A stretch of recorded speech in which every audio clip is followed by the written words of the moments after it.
What's up, crew? Last month, we spent $460,000 on paid advertising. A lot of different ways you can grow your business, but I got to tell you, one of the most controllable ways to do it is learning and mastering the art of paid advertising. It's how we grew our business from 0 to 60 in warp speed. And a lot of people are telling you that they can teach you how to do paid ads, but we actually do it month in and month out. And we've put together this fantastic product. And our lead media buyer goes into detail about how we place media, how we write advertising, what images we use, how we do targeting. It's extraordinary, and it's very, very, very affordable. If you want to grow your business faster, go to trafficandfunnels.com/workshop. One word, trafficandfunnels.com/workshop. Let us teach you how we do it, and you'll get some good lessons to implement in your business as well. Check it out. You're listening to the Traffic and Funnels Show, the best show on the planet for client businesses to learn about traffic, funnels, sales, and conversions. Chris and Taylor are the founders of Traffic and Funnels, a digital marketing consultancy helping you get paid clients from cold traffic daily. Now, here are your hosts, Chris and Taylor. Hey crew, today's episode was actually taken straight from a marketing team meeting right here in the Traffic and Funnels office in Franklin, Tennessee. And just wanted to let you know the audio is a little bit rough at times, so it gets a little quiet, but I think having this inside look at what's actually happening and the training that Taylor gives, the stuff that Chris talks about at the beginning, you're not going to want to miss it. If you have questions about the productivity training that Taylor's talking about, just reach out to us and we'll get you more information on that. Enjoy the episode. Yeah, it's interesting. So I've been thinking about this topic a lot lately, especially with all the new people. Got just a lot of stuff going on. And we are at a risk right now of burning out the machine. Right? And that happens to be you people, me, Taylor. And if we don't operate at an efficient level, then the machine will burn.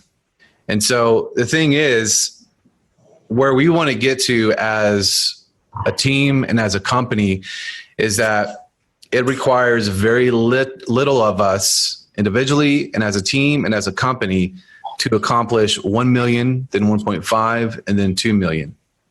All right? Because right now we're maxed. You guys feel kind of that maxed. So it's interesting because many of you said, when I said, what's your efficiency level? What are you operating at 0 to 100? Many of you said like 70, 80, maybe 90%. Like you're efficient. But then the follow-up question was, how much is it requiring you to get the job done? Right? How much energy and power is it requiring you to get the job done? And many of you said 70, 80, 90%. But how can that be? Right? Because those are opposing things. Broad stroke, I think the team's operating at a level of probably about 20% efficiency, maybe 30, right? And the power that we are exuding to get that is really high. You guys are burning the candle at both ends. There's only so long we can do that. And I understand that we're in a season right now. And so it's okay, but it's on my radar. It's something that I'm looking at. And so what we need to be doing as a team is moving to maximizing our efficiency. What it takes us, the amount of energy that we expend, right, should be very minimal for the goal that we want to hit. So I don't want us all just to work hard. We need to work smart. If our efficiency sucks, if the energy that we are expending is really high, that's really costly.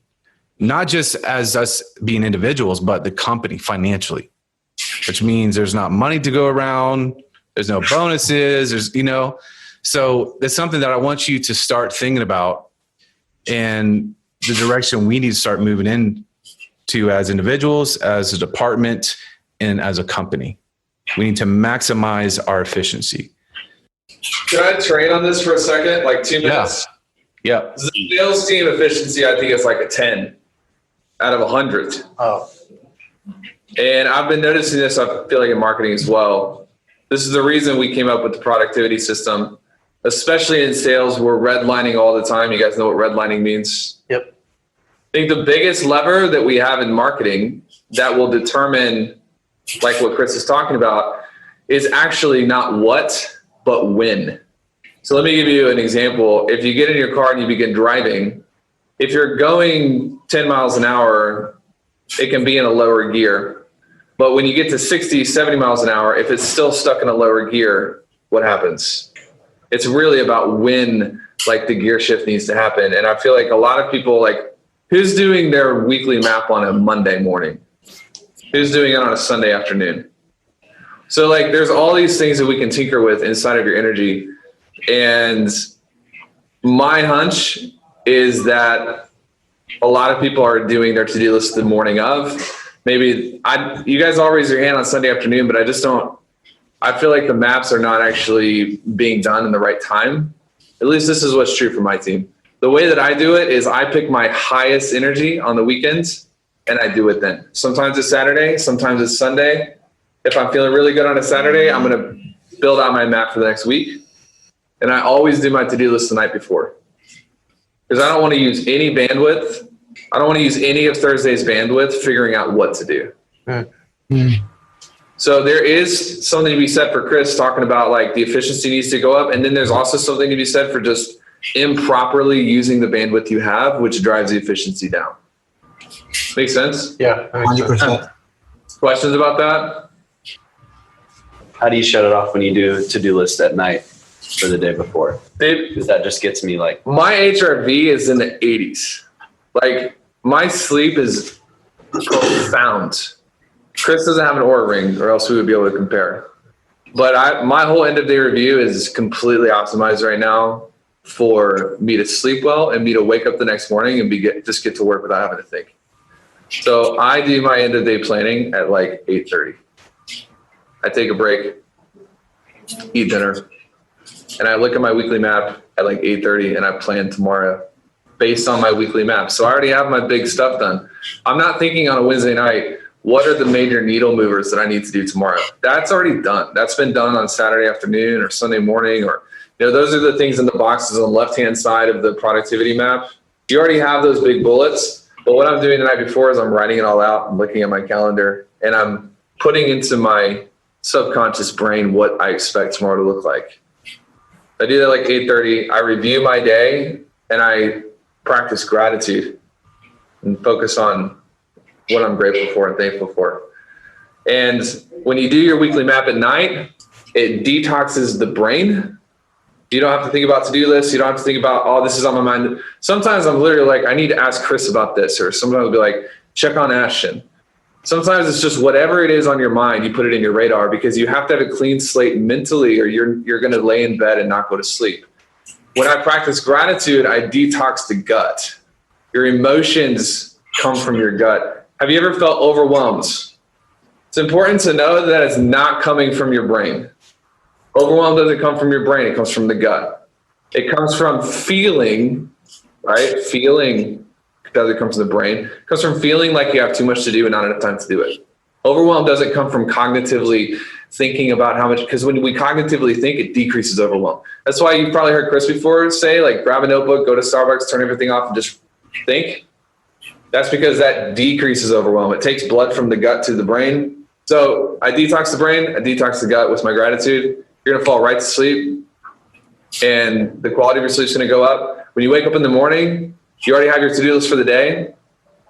Mentally, you've already processed what the day needs to look like, which means you're committed to it. It's going to be easier to go to the gym. It's going to be easier to wake up on time. It's going to be easier not to look at Facebook. It's going to be easier to do because you've already committed to it. Your central nervous system is already leaning that way. Make sense? Mm-hmm. Yep. How many of you are doing it exactly like I just described? Nope. There's the difference from 20% to 80, 90%. When me and Chris get in mode and we're doing this, we are devastating. Like we'll move the whole earth up and down with our minds, not because we're better than you. It's just because that practice is there. And so what I think part of the issue here is we're optimizing the system, but if we optimize the person, the tide goes up on everything. Yep. Make sense? Yep. So good. Yep.